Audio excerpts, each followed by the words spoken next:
আসসালামু আলাইকুম। আশা করি মহান আল্লাহর রহমতে ভালো আছেন। আজকের ভিডিওতে আপনাদের দেখাবো কিভাবে কোনো অ্যাপ ছাড়াই হোয়াটসঅ্যাপে লক সেট করবেন। তাই ভিডিওটি না টেনে একদম শুরু থেকে শেষ পর্যন্ত কন্টিনিউ করতে থাকুন। সো ভিডিওটি শুরু করা যাক। প্রথমে আপনারা আপনাদের ফোন থেকে হোয়াটসঅ্যাপে চলে আসবেন। আসার পর উপরে একটি থ্রি ডট আইকন দেখতে পাবেন। থ্রি ডট আইকনে ক্লিক করুন। ক্লিক করার পর আপনাদের সামনে এরকম একটি ইন্টারফেস হবে। তারপর সেটিং নামে একটি লেখা থাকুন, এটিতে ক্লিক করবেন। ক্লিক করার পর আপনাদের সামনে এরকম একটি ইন্টারফেস হবে।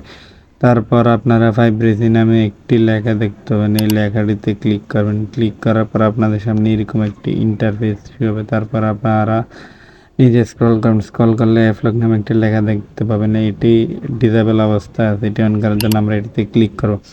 ক্লিক করার পর আমাদের সামনে এরকম একটি ইন্টারফেস শো হবে। আনলক উইথ বায়োমেট্রিক নামে একটি লেখা দেখতে পাবো, এটিতে ক্লিক করব। ক্লিক করলে আমাদের ফোনের ফিঙ্গারপ্রিন্ট অথবা পাসওয়ার্ড চাইবে।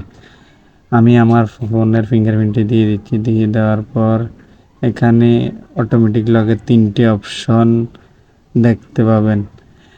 প্রথমটা হচ্ছে ইমিডিয়েটলি, মানে এটা সাথে সাথে বের হওয়ার সাথে সাথে লক হয়ে যাবে। আফটার মানে বের হওয়ার 1 মিনিট পরে লক হবে। আর নিচেরটা হচ্ছে বের হওয়ার 30 মিনিট পরে লক হবে। আমি ইমিডিয়েটলিতে ক্লিক করে দিচ্ছি। এটাতে ক্লিক করলে বের হওয়ার সাথে সাথে লক হয়ে যাবে।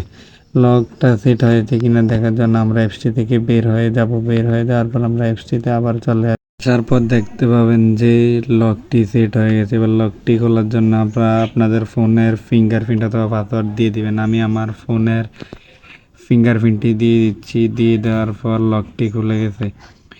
ভিডিওটি আজকে এই পর্যন্তই। দেখা হচ্ছে পরবর্তী কোনো ভিডিওতে। এরকম টেক রিলেটেড ভিডিও পেতে চাইলে আমাদের চ্যানেলটি অবশ্যই সাবস্ক্রাইব করবেন। দেখা হচ্ছে পরবর্তী কোনো ভিডিওতে। আল্লাহ হাফেজ।